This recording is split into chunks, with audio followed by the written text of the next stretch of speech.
Breast cancer today is the world's most prevalent form of cancer.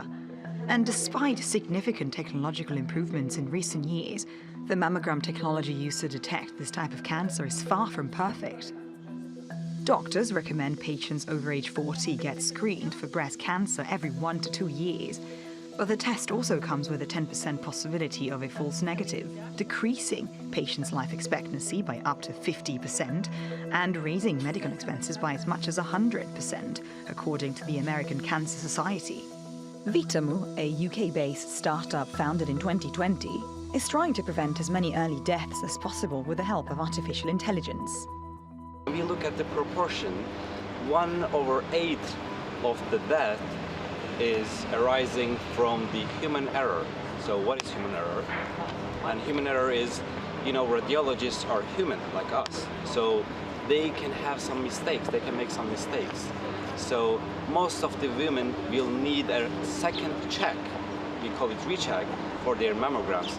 But a second screening is often hard to find, as there's a global shortage of radiologists, and the tests are usually very expensive. As a solution, Vitamu allows patients to upload their first mammograms into a program that stacks it up against millions of other mammograms around the world. Finally, the AI double-checks the results with an outsourced doctor. Vitamu says that the second screening is ready in only 24 hours. It's also available online at a quarter of the cost of another mammogram. But despite the advantages, people have been skeptical of the software, just like this patient's doctor. He was initially skeptical.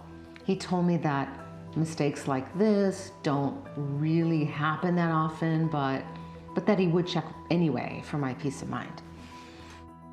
Turns out I had stage 1 breast cancer.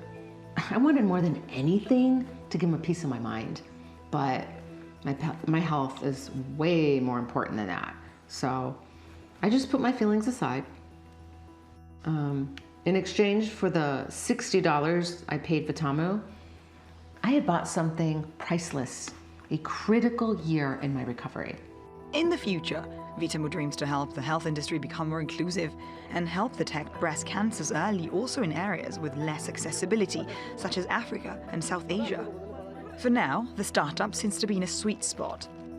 During and after the COVID-19 pandemic, venture capitalists and institutional investors have been pouring money into healthcare startups, as it's seen as one of the sectors that will benefit the most from big data, for healthcare improvements and financial gains alike. Ludovica Brignola, TRT World.